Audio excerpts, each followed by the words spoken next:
सभी बच्चों को सूचित किया जाता है कि अभी पेपर लिखना शुरू न करें। अभी थोड़ी देर में यहाँ से सवालों के सही जवाब दिए जाएंगे। इस साल के पेपर में कोई भी बच्चा फेल नहीं होगा, क्योंकि नकल कराने का ठेका हमने लिया है।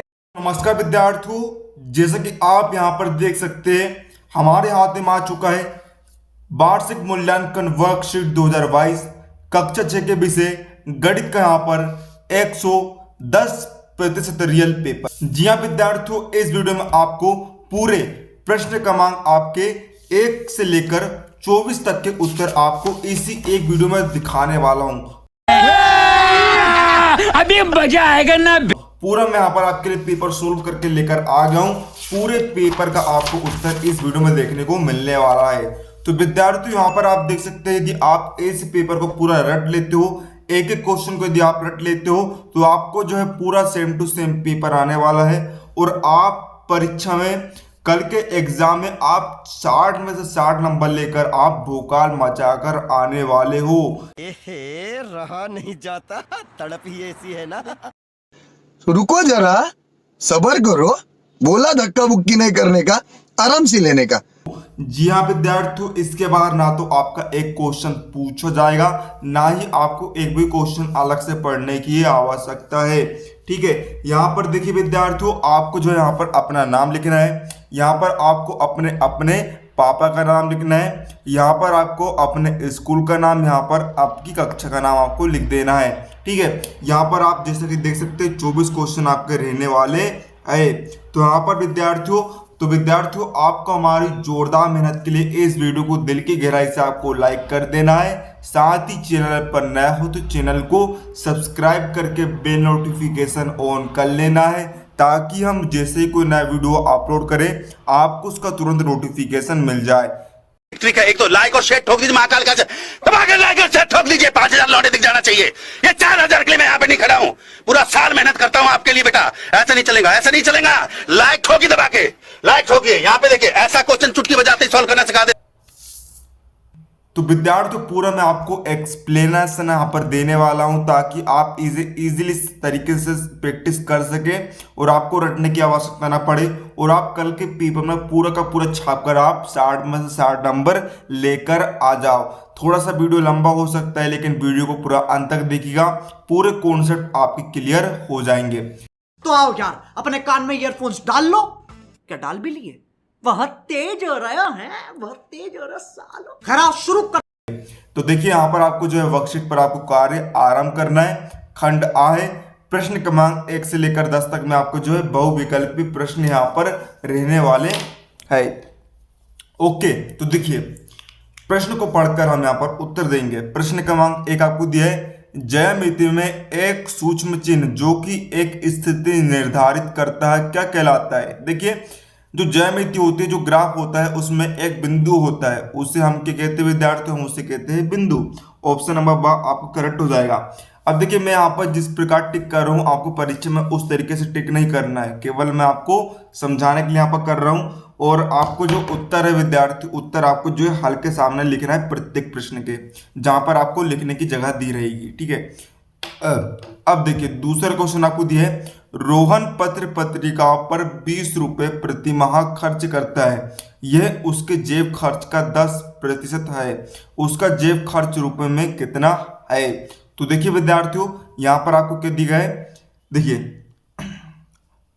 पत्र पत्रिकाओं पर रोहन नाम का जो लड़का है कितना रुपए खर्च कर रहा है? 20 रुपए प्रति माह खर्च कर रहा है। ठीक है, और जेब खर्च कितना है? उसको जो टोटल उसको जेब खर्च मिलता है, जो टोटल उसको जेब खर्च मिलता है, उसको केवल 10% है। 10% कितना है? 20 रुपए है। हमें बताना है कि उसका टोटल जेब खर्च कितना रुपए उसको मिलता है। तो देखिए विद्यार्थियों यहाँ पर करेंगे क्या, सिंपली से जेब खर्च का 10% दिया है, यानी कि हमें 10% जो दिया है उसका 100% करना है। तो यहाँ पर हम करेंगे क्या, 10% तो यदि हम 10 में गुणा कर दे तो 100% हो जाएगा। यानी कि सिंपली से यदि हम 20 में जो है 10 का यदि हम गुणा कर दे तो यहाँ पर आ जाएगा 200, यानी कि 200 रुपये जो है विद्यार्थी उसका है ना, उसको जो है प्रति माह का खर्च निकल जाएगा। यानी कि विद्यार्थी इसको जो है ऑप्शन नंबर ब यहाँ पर करेक्ट हो जाएगा। ओके, इस प्रकार विद्यार्थियों को समझा के यहाँ पर चल रहा हूँ, ताकि आपको पूरा समझ में आ सके। तीसरा में दिया है ऋण 4, ऋण 3, ऋण 2, ऋण 1, 0, 1, 2, 3, 4। ऊपर दी गई संख्या को क्या कहते हैं? तो विद्यार्थी हम क्या कहते हैं? पूर्णांक कहते हैं। पूर्णांक यानी कि पूर्ण अंक, जहां पर दशमलव ना हो, भिन्न वाली संख्या ना हो, उसे हम कहते हैं पूर्णांक। ठीक है, यानी कि ये सभी क्या है? पूर्ण है, अपने आप में पूर्ण है। प्रश्न 14 में दिया है 5/8, 3/8, 9/8, 11/8 में सबसे बड़ी संख्या क्या है? तो यहाँ पर विद्यार्थियों सबसे बड़ी संख्या आपको दिख रही होगी। सबसे बड़ी संख्या यहाँ पर होगी आपकी 11/8 जो है आपकी सबसे बड़ी संख्या होगी। देखिए आप जो सभी में भाग लगाकर देख लीजिएगा 5/8, 3/8, 9/8, 11/8 में, तो सबसे बड़ी संख्या क्या निकलेगी? 11/8। चलिए मैं आपको लाइव करके दिखा देता हूँ।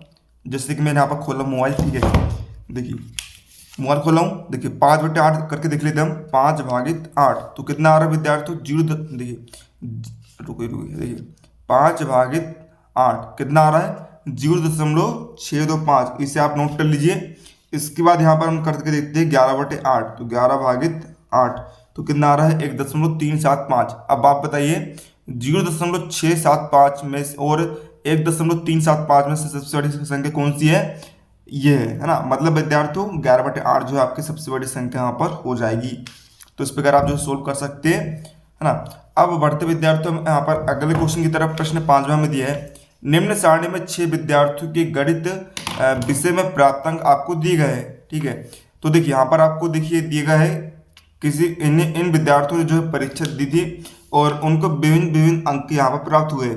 रहीम को जो है 69 नंबर मिले, अनीता को 50 नंबर, डेविड को 61 नंबर, सलमा को 68 नंबर, रवि को 45 नंबर और सोनू को 75 नंबर यहाँ पर मिले हैं।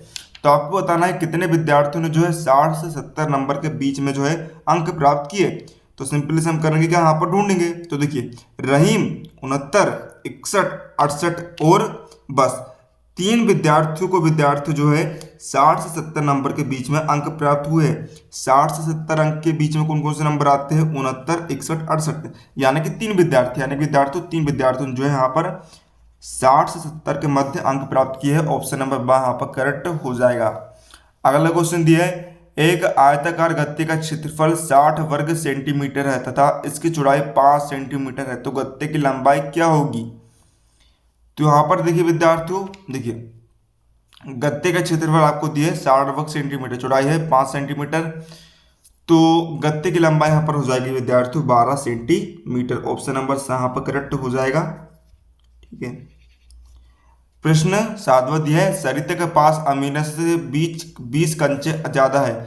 यदि अमीना के पास x कंचे है तो सरिता के पास कितने कंचे? देखिए हमें जो इसे व्यंजक के रूप में व्यक्त करना है।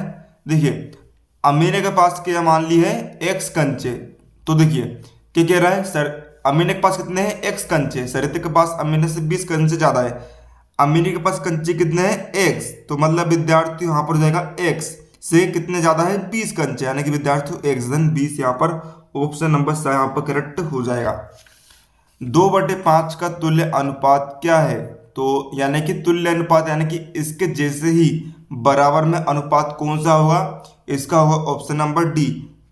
चारों जो है यहाँ पर करेक्ट हो जाएंगे, क्योंकि देखिए तुल्य अनुपात यानी कि इसके बराबर में होना चाहिए। यानी देखिए 4/10, यानी कि यदि आप इसमें 2 का भाग लगाएंगे तो यहाँ पर पुनः जो है 2/5 यहाँ पर आ जाएगा, यानी कि ये दोनों बराबर है। 6/15, इसमें जब आप 3 का भाग लगाएंगे तो जो है पुनः हमें जो है देखिए 3 दूनी 6 बटे 3 5 15, यानी कि 2/5 जो है पुनः प्राप्त हो जाएगा। इसी तरह सी में भी यहाँ पर वही होगा, यानी कि विद्यार्थियों 4 ऑप्शन जो है आपके करेक्ट होंगे। अब 9वां क्वेश्चन हमें दिया है यदि 20 मीटर कपड़े का मूल्य 400 रुपये हो तो 5 सही 1/2 मीटर कपड़े का मूल्य क्या होगा? ठीक है, तो यहाँ पर देखिए विद्यार्थियों क्या करेंगे हम? देखिए 20 मीटर कपड़े का मूल्य कह रहा है, कितना है? देखिए लिख देते हैं हम 20 मीटर कपड़े का मूल्य कितना है विद्यार्थियों? 400 रुपये दिया गया है। ठीक है, तो यहाँ पर क्या कह रहा है?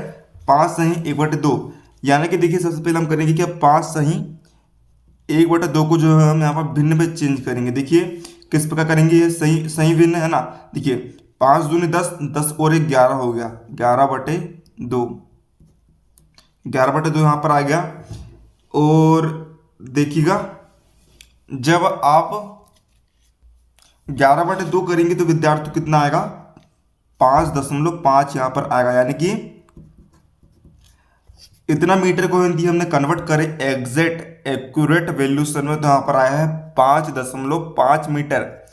20 मीटर कपड़े का मूल्य कितना है, 400 रुपये। यदि हम निकालें यहाँ पर 1 मीटर कपड़े का मूल्य, तो उसके लिए हमें देना पड़ेगा 400 में 20 का भाग। तो देखिए 1 शून्य से 1 शून्य कट गया, 40 में 2 का भाग दिया, आ गया 20। यानी कि विद्यार्थियों 1 मीटर कपड़े का मूल्य कितना होगा, 20 रुपये होगा। तो यहाँ पर देखिए सिंपली से आप करेंगे क्या, यहाँ पर देखिए 1 मीटर कपड़े का मूल्य आपका निकल गया है। अब हमें निकालना है 5.5 मीटर कपड़े का मूल्य। तो देखिए सिंपली से हम करेंगे क्या, 20 में जो है 5.5 का गुणा कर देंगे। तो देखिए यहाँ पर 20 गुणित 5.5 कितना जाएगा, 110 रुपये। यानी कि ऑप्शन नंबर ए आपका यहाँ पर करेक्ट हो जाएगा। इस प्रकार विद्यार्थी सवाल को जो है सोल्व करके देखा जाता है। अब देखिए विद्यार्थियों प्रश्न क्रमांक 10 आपका दिए गए हैं। यहाँ पर किसमें संख्याएं निम्नतम से अधिकतम में क्रमबद्ध है, यानी कि सबसे पहले सबसे छोटी संख्या, फिर उससे बड़ी, फिर उससे बड़ी, फिर सबसे बड़ी। तो यहाँ पर आप देख सकते हैं ऑप्शन नंबर बी में जो है यहाँ पर निम्नतम से अधिकतम में जो है क्रमबद्ध है, यानी कि सबसे छोटी संख्या, फिर बड़ी, फिर उससे बड़ी, फिर सबसे बड़ी। सबसे बड़ी छोटी संख्या यहाँ पर 0.345, उससे बड़ी 0.4, इस तरह। अब देखिए विद्यार्थियों यहाँ पर प्रश्न क्रमांक 11 से लेकर 20 तक में जो है लघुत्तर प्रश्न दिए गए हैं, और प्रत्येक प्रश्न आपका जो है यहाँ पर कितने अंक का रहने वाला है, 3 अंक आपका रहने वाला है। ठीक है, तो बड़े इजी क्वेश्चन, इसे तो आप बड़े इजी तरीके से सोल्व कर सकते हैं। देखिए प्रश्न क्रमांक 11 आपको दिया है। यहाँ पर देखिए आपको चित्र में जो है एक चतुर्भुज आपको दिख रहा होगा, LOM है। ठीक है, तो देखिए इसको देखकर आपको जो है यहाँ पर प्रश्न को उत्तर आपको लिखना है। तो देखिए ए नंबर क्वेश्चन आपको दिया है, क्या चतुर्भुज, जो चतुर्भुज आपको दिया है LMNO, ये बहुभुज है। बहुभुज यानी कि जिसमें बहुत सारी भुजा हो। तो देखिए यहाँ पर बहुत सारी भुजा है, LO है, ON है, MN है, LM है और MO है। यानी कि विद्यार्थियों उत्तर में आप लिखेंगे हाँ। दूसरा है शीर्षों के नाम। तो देखिए शीर्ष कौन कौन से हैं, L है, M है, N है, O है, यानी कि 4 शीर्ष है, शीर्ष LMNO। कोणों के नाम, कोण भी यही होंगे, कोण L, कोण O, कोण M, कोण N। ठीक है, ये आपका प्रश्न 11वां होगा। प्रश्न 12वां में दिया है 5/8 मीटर तार के 2 टुकड़े हो जाते हैं। ठीक है, एक मतलब कि एक 5/8 मीटर का एक तार है जिसके क्या होगा, 2 टुकड़े हो गए। इनमें से एक टुकड़ा कितना है विद्यार्थियों, 1/4 मीटर का है। तो दूसरे टुकड़े की लंबाई हमें ज्ञात करनी है। तो मान लेते हैं विद्यार्थियों दूसरे टुकड़े की लंबाई क्या है, x मीटर है। ठीक है, और पहले टुकड़े की लंबाई आपको कितने दी गई थी, 1/4, है ना। यानी कि यदि हम इन दोनों को जोड़ दें तो कितना जाएगा विद्यार्थियों, 5/8 मीटर है। इन दोनों को इस 5/8 मीटर से ही जो है तार के जो है 2 टुकड़े हुए हैं, x और 1/4। अब हम जो यहाँ पर दूसरे टुकड़े की लंबाई ज्ञात करेंगे, यानी कि x की लंबाई ज्ञात करेंगे। तो देखिए x बराबर से, x की लंबाई यदि हम ज्ञात करते हैं, x बराबर से 5/8, 1/4 का पक्षांतर कर दिए दाएं तरफ, तो यहाँ पर हो जाएगा ऋण का 1/4। तो x बराबर से यहाँ पर देखिए हम इन दोनों को लघुत्तम निकालेंगे। तो लघुत्तम निकालने पर बट्टे में आएगा 8। अब देखिए 8 में 8 का भाग जाता है एक बार, 1 का गुणा कर देंगे ऊपर के 5, तो यहाँ पर जाएगा 5 ऋण। यहाँ पर देखिए 8 में 4 का भाग लगाते हैं जाता है 2 बार, 2 को गुणा कर देंगे ऊपर के x, यहाँ पर जाएगा 2। तो देखिए 5 में से 2 घटा यहाँ पर आ गया 3/8। तो विद्यार्थी मतलब दूसरे टुकड़े की लंबाई क्या होगी, 3/8। इस तरह से विद्यार्थी जो है सवाल को सोल्व करा जाता है। अब प्रश्न 13वां में दिया है, यहाँ पर जो है हमें इसका मान ज्ञात करना है। तो सिंपली से करेंगे क्या, आप जो है इसको उठाकर यहाँ पर रख देंगे। अब बहुत ईजी है, देखिए क्या करना है, यहाँ पर जो है हमें कोष्टक को खोलना है। तो देखिए ऋण ऋण यहाँ पर हो गया धन, ऋण ऋण क्या होता है, धन होता है, ऋण ऋण धन होता है। तो तीनों को आपस में जोड़ दीजिए, यहाँ पर जाएगा 87। प्रश्न 14वां में दिया है, यहाँ पर आपको क्या दिया है, सलमा ने 41.75 रुपये में गणित, 35.65 रुपये में हिंदी और 50.45 रुपये में विज्ञान की पुस्तक खरीदी। सलमा द्वारा खर्च किया गया कुल धन कितना होगा। तो हमें जो है तीनों को जोड़ देना है, गणित, हिंदी और विज्ञान की किताबों को जो मूल्य है उनको आपस में जोड़ देंगे। तो तो 41.75, 35.65 और 50.45 को आप जोड़ दीजिए। तो इस प्रकार आप जोड़ेंगे और तो यहाँ पर देखिए उत्तर कितना निकलेगा, यहाँ पर उत्तर निकल जाएगा आपका 128.05। देखिए जोड़कर भी आपको दिखा देता हूँ, कैलकुलेटर मैंने खोल लिया है। क्या क्या दिया गया है विद्यार्थियों आपको, देखिए 41.75 धन 35.65 धन 50.45, कितना उत्तर आएगा विद्यार्थियों यहाँ पर,